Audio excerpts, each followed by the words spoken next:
भाइयों और बहनों, कांग्रेस के हमारे बब्बर शेरों, आप सबका यहां बहुत बहुत स्वागत, नमस्कार। कुछ साल पहले हमने कन्याकुमारी से कश्मीर यात्रा की थी। 4000 किलोमीटर कन्याकुमारी से कश्मीर तक हम चले। हमारे साथ लाखों लोग चले थे और एक नारा दिया था, नफरत के बाजार में मोहब्बत की दुकान खोलनी है। और ये नारा हमारा नारा नहीं था, ये नारा भीड़ से आया था। मगर देश को इस नारे की जरूरत थी और अभी भी इस देश को इस नारे की जरूरत है। तो मैं आपको बधाई देता हूं कि आप आइए आपको बधाई देता हूं कि आपने उसी प्रकार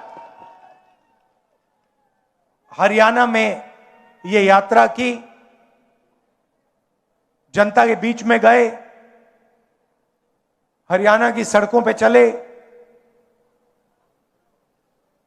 और आपको इस यात्रा से बहुत फायदा होगा, क्योंकि आपको हरियाणा का जो पल्स है वो आपने लोगों से सुनकर समझा है। और मेरी सोच है कि कांग्रेस पार्टी में हर प्रदेश में जो हमारे युवा नेता हैं, उन सबको इस प्रकार से जनता के बीच में यात्रा करनी चाहिए। सीखने को मिलता है, लोग जुड़ते हैं, राजनीतिक समझ बढ़ती है। और हर यात्रा का, चाहे कितनी भी छोटी हो कितनी भी बड़ी हो, यात्रा की हिंदुस्तान में यात्रा का ट्रेडिशन है। तो यात्रा का जनता को और जो यात्रा करते हैं उनको फायदा होता है। देखिए, हरियाणा के बारे में आप मुझसे अच्छा जानते हो। यहां का चुनाव बीजेपी ने चोरी किया। मध्य प्रदेश, हरियाणा, महाराष्ट्र, अब बंगाल, असम, इन्होंने सिस्टम बना लिया है चुनाव चोरी करने का। लाखों नाम काट देते हैं, लाखों नए नाम जोड़ देते हैं। इलेक्शन कमीशन इनके कंट्रोल में है, ब्यूरोक्रेसी इनके कंट्रोल में है, और ये सोचते हैं कि इनका राज अब रुक नहीं सकता।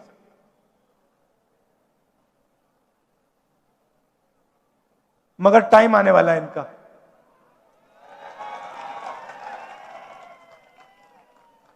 आप देख लेना, इनका टाइम आने वाला है। क्योंकि जनता को यह बात समझ आ गई है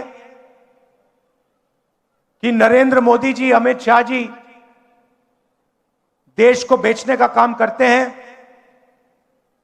airport, ports, infrastructure, power plant, अब निकोबार आइलैंड में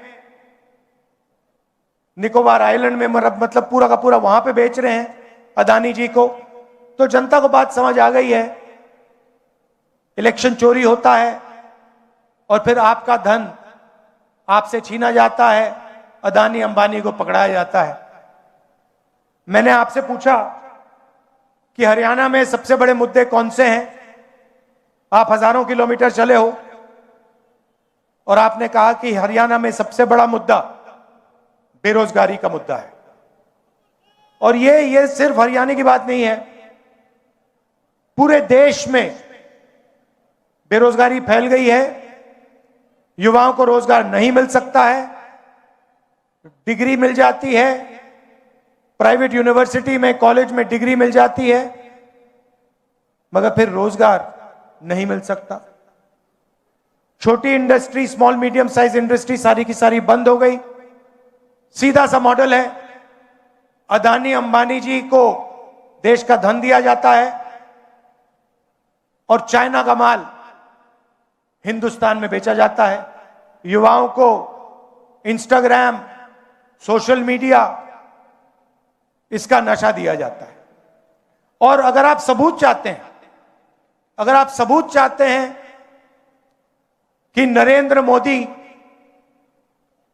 कंट्रोल में है, तो मैं आपको अभी सबूत दे देता हूं। कुछ दिन पहले यूएस इंडिया डील हुई, आपने देखा आपने? यूएस डील में हिंदुस्तान ने अमेरिका को क्या दिया और अमेरिका ने हिंदुस्तान को क्या दिया, मैं आपको बताना चाहता हूं। और इसलिए बताना चाहता हूं क्योंकि ऐसी डील कोई भी प्रधानमंत्री नहीं कर सकता, ना कांग्रेस पार्टी का, ना बीजेपी का, ना किसी और पार्टी का ऐसी डील कर सकता है। और अगर डील करी है तो अमेरिका के दबाव में आकर करी है। डील में क्या हुआ? हमारा कृषि का सेक्टर, उसको अमेरिका के किसानों के लिए खोल दिया गया। दाल, कपास, अखरोट, बादाम, अमेरिका के किसान अपना माल अब हिंदुस्तान में बेचेंगे। उनके हजारों एकड़ के खेत होते हैं, मैकेनाइज्ड खेत होते हैं, हमारे छोटे खेत होते हैं। हिंदुस्तान के सारे किसान बर्बाद होने जा रहे हैं। पहला काम नरेंद्र मोदी ने यह किया। दूसरा काम, नरेंद्र मोदी ने डोनाल्ड ट्रंप से कहा कि 9.5 लाख करोड़ रुपए का माल हर साल हम अमेरिका से खरीदेंगे।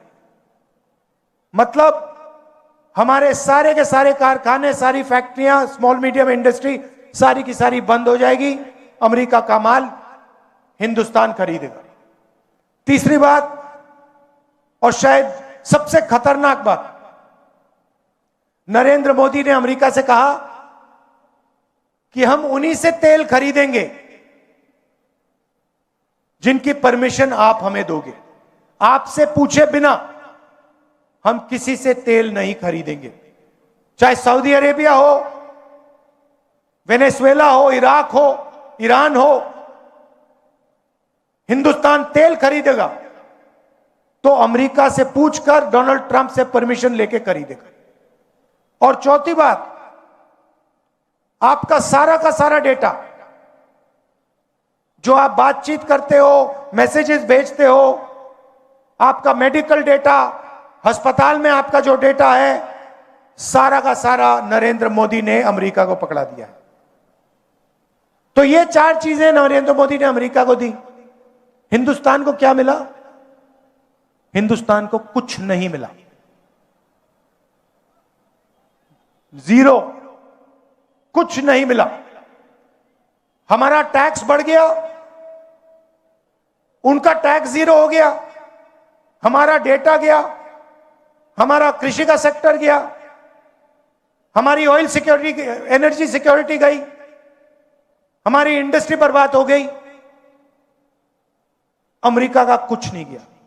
इसके 2 कारण हैं और मैं आपको साफ बता देता हूं।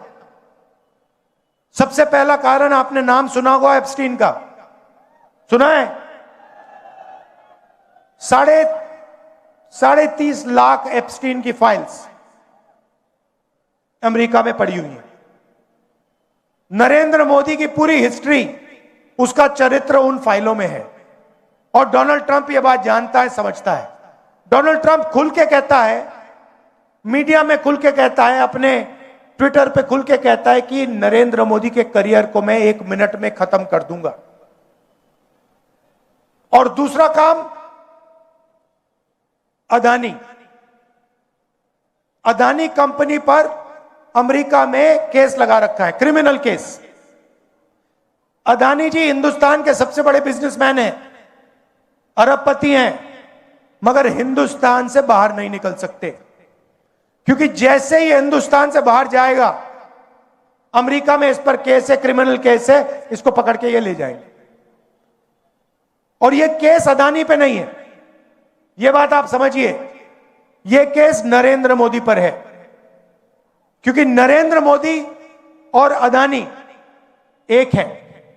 कंपनी का नाम अदानी है, कंपनी का नाम मोदानी होना चाहिए। और ये पूरा देश जानता है, पूरा देश जानता है कि बीजेपी का फाइनेंशियल सिस्टम, बीजेपी का फाइनेंशियल स्ट्रक्चर अदानी है। और ये डोनाल्ड ट्रंप को भी मालूम है, इसलिए उसने केस लगाया है और हिंदुस्तान के प्रधानमंत्री को कॉम्प्रोमाइज कर दिया है। नरेंद्र मोदी चू नहीं कर सकता है बिना डोनाल्ड ट्रंप के परमिशन लिए। डोनाल्ड ट्रंप अगर इससे कहेगा तू जंप मार, नरेंद्र मोदी जंप मारेगा। यह हिंदुस्तान की सच्चाई है। और आप लिख के ले लो, आप लिख के ले लो, ये जो नरेंद्र मोदी है, जो आज हिंदुस्तान के प्रधानमंत्री हैं, ये टिक नहीं पाएंगे, क्योंकि जनता में इतना गुस्सा है। आपको जितने इलेक्शन चोरी करने कर लो, मगर अंत में जो जनता की सच्चाई है, जनता में जो गुस्सा है, उसका सामना आपको करना पड़ेगा। और जनता डिसाइड करती है हिंदुस्तान में क्या होगा। अब देख लेना, आपने देखा, पता नहीं, मैंने भाषण किया, यूएस डील पर भाषण किया लोकसभा में, मैंने एप्स्टीन का नाम लिया और नरेंद्र मोदी ने अमित शाह को इशारा किया कि भैया, इसको स्पीकर से कहा कि भैया बंद करवा। 4 घंटे लोकसभा में मुझे बोलने नहीं दिया। मैं क्या बोलने जा रहा था? मैं एप्स्टीन की बात करने जा रहा था, मैं अदानी के बारे में बोलने जा रहा था,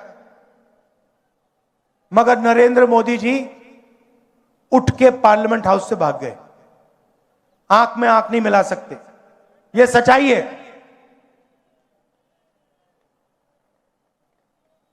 इनका सिस्टम क्या है? अदानी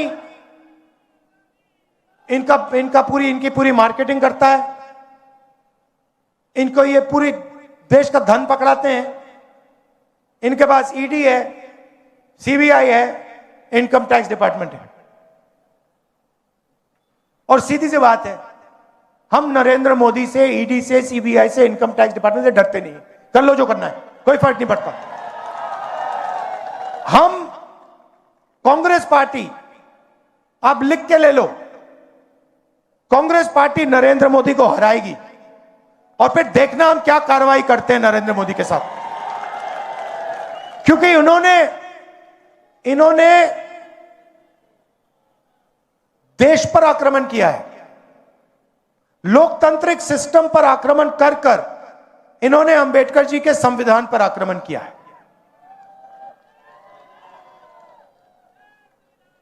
संविधान पर आक्रमण किया है। और आपका जो हक है, देश की जनता का जो हक है, जो संविधान में लिखा है, लोकतंत्र आपका हक है, उस पर आक्रमण किया है और लोकतंत्र को इन्होंने खत्म किया है। हम इस बात को नहीं भूलने वाले हैं, चाहे कुछ भी हो जाए।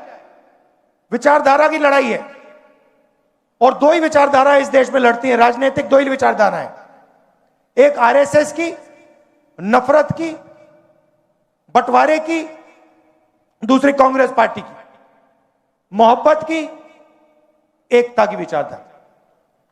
आप देख लेना,